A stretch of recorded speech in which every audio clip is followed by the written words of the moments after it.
Apa saja sih yang harus kita lakukan setelah kita sampai negara tujuan menjadi TKW? Contohnya adalah kita sampai di Hong Kong menjadi TKW Hong Kong atau mungkin menjadi TKW ke negara lainnya. Di sini yang saya ceritakan adalah saya yang dulu pernah bekerja di Hong Kong kayak gitu ya. Jadi sebelum kita menuju ke rumah majikan itu sampai di Hong Kong itu kita akan ditempatkan di rumah boarding home milik agen kita, agen kita gitu ya. Kalau bahasa Inggrisnya agent, kalau bahasa Indonesia agen, sama saja. Jadi setelah itu kita sampai di rumah agen, di boarding home-nya agen. Biasanya boarding home itu juga menyatu dengan rumah agen atau mungkin ada sendiri, rumah agen sendiri, boarding home juga sendiri.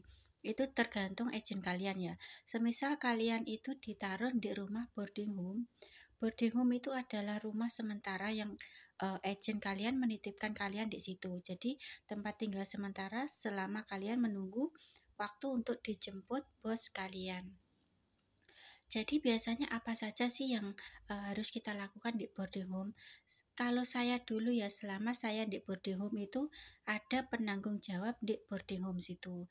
Jadi di boarding home itu kita biasanya akan diajarkan kalau semisal kita non, kita akan bakal mendapatkan bimbingan-bimbingan bagaimana cara bekerja di Hong Kong dan cerita sedikit tentang job yang akan kita jalankan atau kita peroleh setelah tanda tangan majikan. Jadi akan diceritakan jobnya seperti ini. Ini kalau non ya.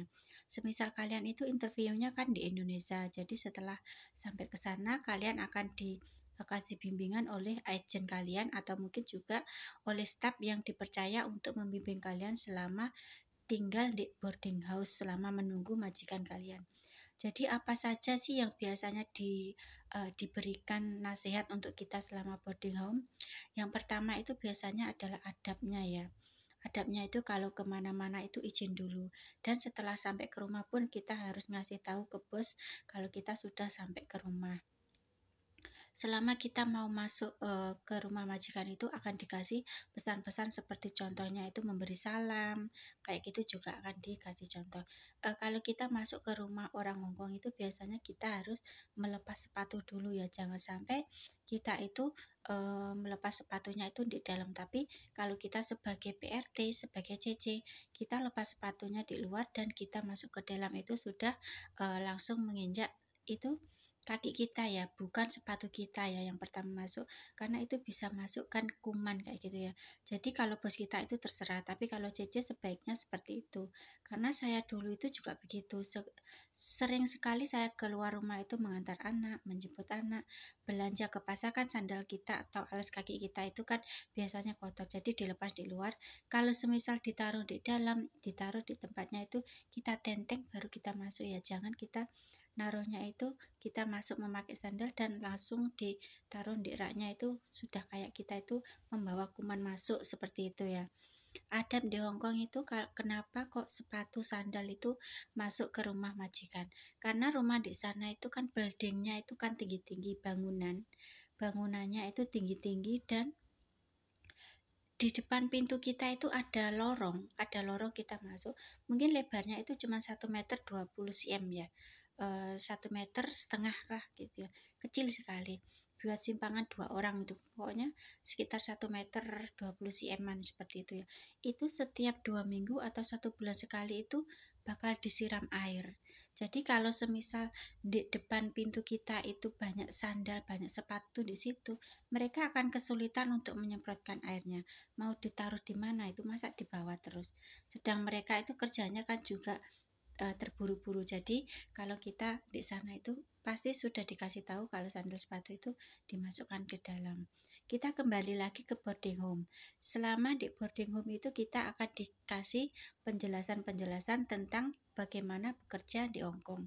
Seperti contohnya kita harus izin kalau mau keluar, dan di sana itu di boarding home itu kita biasanya juga akan diajari semisal non ya, belum pernah kerja kemana-mana gitu ya. Kita di boarding home itu bakal diajari bagaimana cara membersihkan rumah, menyalakan mesin cuci, menyalakan pemanas air, dan juga bagaimana cara merapikan tempat atau merapikan tempat di mana tempat bos kita itu tinggal kayak gitu ya. Seperti contohnya merapikan tempat tidur, mengelap barang, membersihkan kamar mandi, dan dikasih tunjuk ini apa kayak gitu ya. Jadi hal-hal seperti itu biasanya kalau di agent itu ada satu pembimbing akan dikasih tahu kan. Kalau saya dulu awal kali pertama kali masuk itu banyak sekali jajan-jajan di situ. Jadi kita itu benar tidak secara langsung kita itu disuruh masak, tapi dikasih bimbingan bagaimana cara memasak. Semisal tidak tahu bisa telepon ke temannya atau ke petugas agennya cara masaknya itu seperti apa. Jadi waktu saya masuk dulu itu dikasih bimbingan seperti itu. Dan biasanya kalau minggu di boarding home itu ada kegiatan masak untuk anak yang masih belum bisa masak. Itu agent saya dulu. Tapi kalau agent sekarang saya kurang tahu ya, karena setiap agent itu sistemnya berbeda-beda. Mereka punya kebijakan masing-masing dalam memberi bekal kepada para TKW-TKW-nya. Jadi seperti itu ya.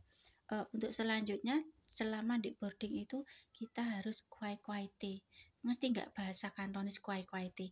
Kuai-kuaiti itu jangan rewel, jangan membuat masalah, jangan membuat gaduh.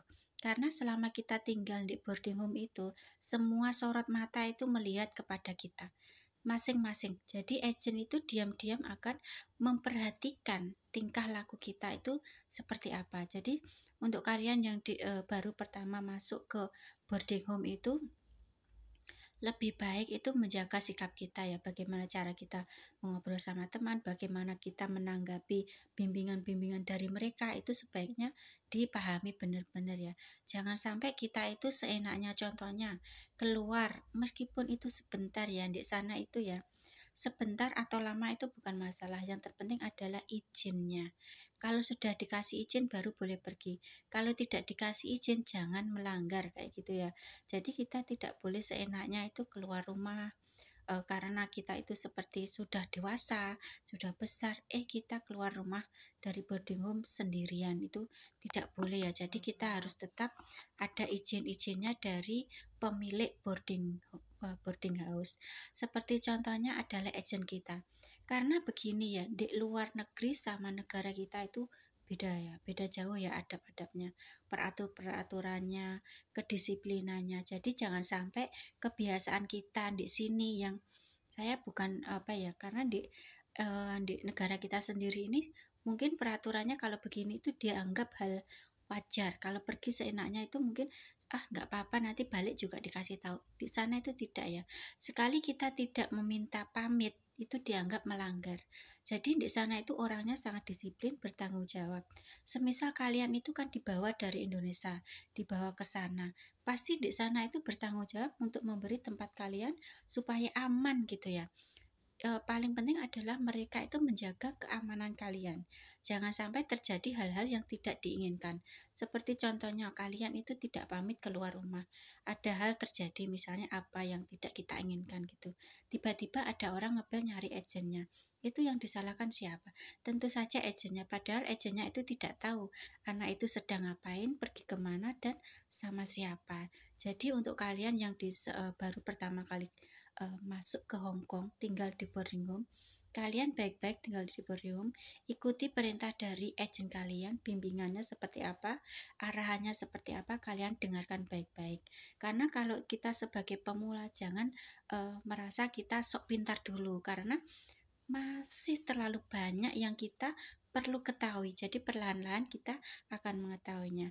Agent juga tidak mau memaksakan semua bimbingan itu harus kalian telan sepenuhnya, tapi seiring waktu kalian akan menjadi paham. Dan seharusnya ya, semisal kalian ketemu agent yang benar-benar bertanggung jawab, benar-benar memperhatikan kalian, dikasih bimbingan, dikasih aturan seperti ini, itu adalah wujud dari tanggung jawab yang mereka emban kayak gitu ya. Jadi mereka merasa punya tanggung jawab dan menerapkannya seperti kehidupan yang baik kayak gitu ya. Jadi itu tugas mereka, pekerjaan mereka untuk memberi rasa aman kepada semua TKW-TKW-nya. Semoga info saya yang sedikit ini bermanfaat untuk kalian yang baru sampai kerja di Hong Kong. Salam sukses ya.